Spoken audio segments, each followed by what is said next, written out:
Muy buenas tardes, estamos con el profesor Jesús Agreda Rudenko de la Facultad de Ciencia Política y Gobierno y Relaciones Internacionales de la Universidad del Rosario, quien nos va a comentar unos aspectos muy importantes sobre la Segunda Guerra Mundial.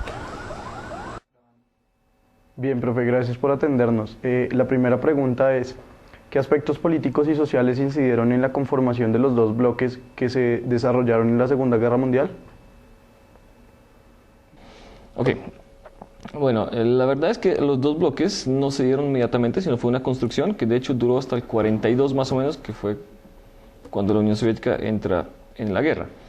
Sin embargo, bueno, uno podría decir, lo que pasa es que la construcción de bloques es algo natural propio del continente europeo, pues subcontinente. ¿Por qué? Porque normalmente el subcontinente europeo funciona a partir de unos supuestos basados en la idea del equilibrio de poder, ¿cierto? La idea es que hay varias unidades políticas. Y la idea es que ninguna de ellas se vuelve el hegemón. Así que constantemente a lo largo de la historia europea han habido, digamos, alianzas y contraalianzas para evitar ese tipo de acciones. Digamos, una clara pues fue la alianza contra Napoleón, que fue la potencia que tenía esas pretensiones.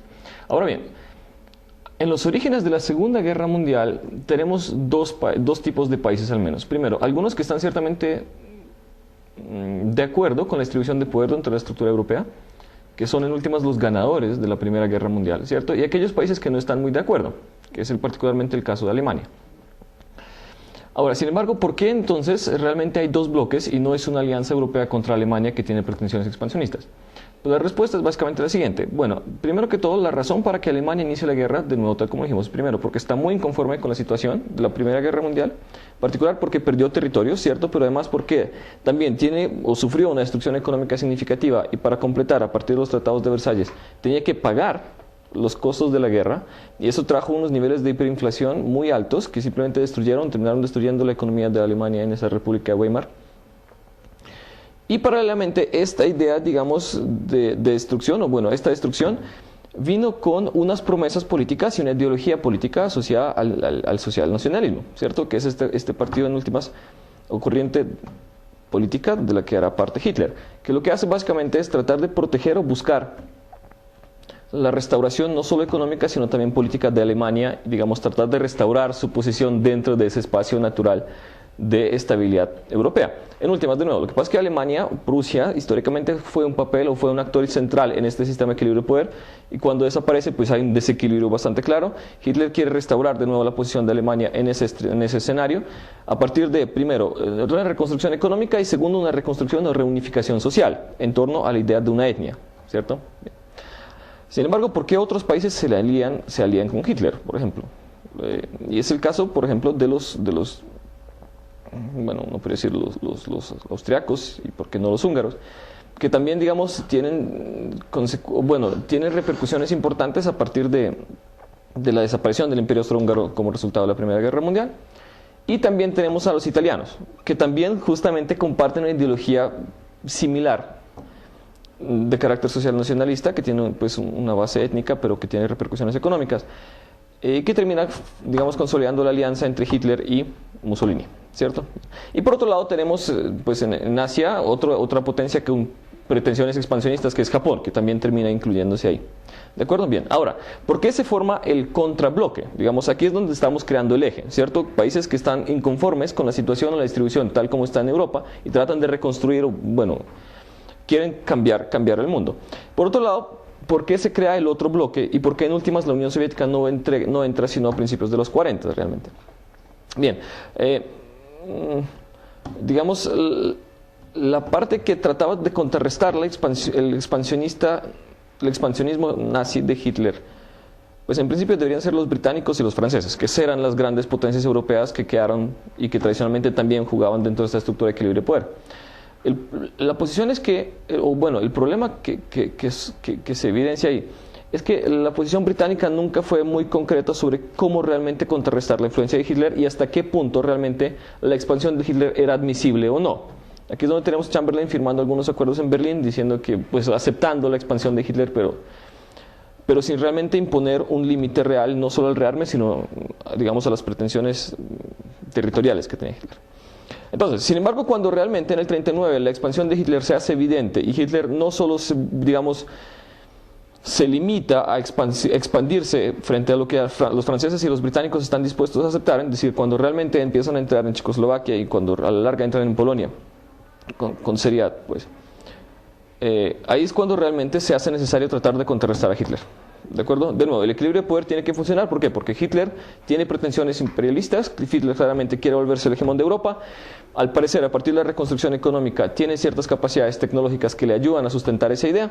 Así que tiene que aparecer un bloque que contrarreste las pretensiones de Hitler. ¿De acuerdo? Ahí es cuando surge la alianza clara entre Francia y Gran Bretaña. ¿De acuerdo?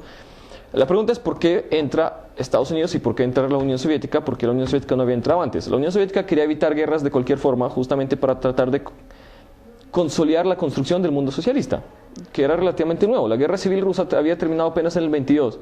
Y en esa medida, digamos, el país no estaba realmente funcionando como país, era necesario un proceso de reconstrucción y por eso es que los rusos firman un acuerdo con los alemanes para incluso repartirse Polonia, pero evitar una guerra. Entonces, los rusos no van a entrar ahí, no hacen parte de ninguno de los dos bloques, juegan un papel relativamente neutral. Los Estados Unidos, ¿por qué entran? Lo que pasa es que los Estados Unidos a la larga entran, bueno, en primer lugar uno puede decir, bueno, es claro que entran porque hay un ataque directo de Japón en Pearl Harbor, ¿cierto?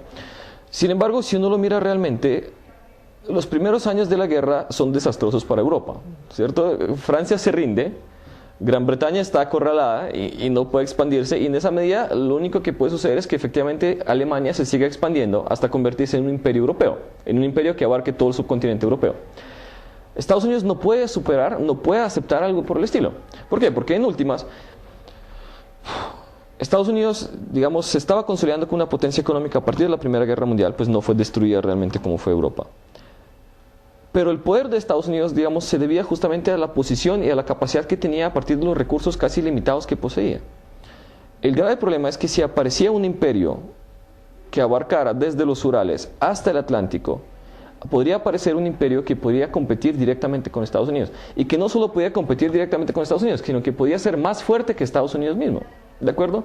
Y en esa medida se hizo obligatorio la participación de Estados Unidos. Si Estados Unidos quería garantizar su supervivencia dentro del sistema internacional y que en última se quería mantenerse como el líder del mundo, ¿de acuerdo? Lo único que podía hacer era aliarse con alguno de los dos bloques, en particular con el bloque que trataba de contrarrestar a Alemania. ¿Está bien? Lo mismo va a pasar con la Unión Soviética. En la medida en que Hitler tiene éxito en la expansión europea, pues llega a un punto en el que empieza a cuestionar realmente el derecho que tiene la Unión Soviética a sobrevivir y también lo ataca.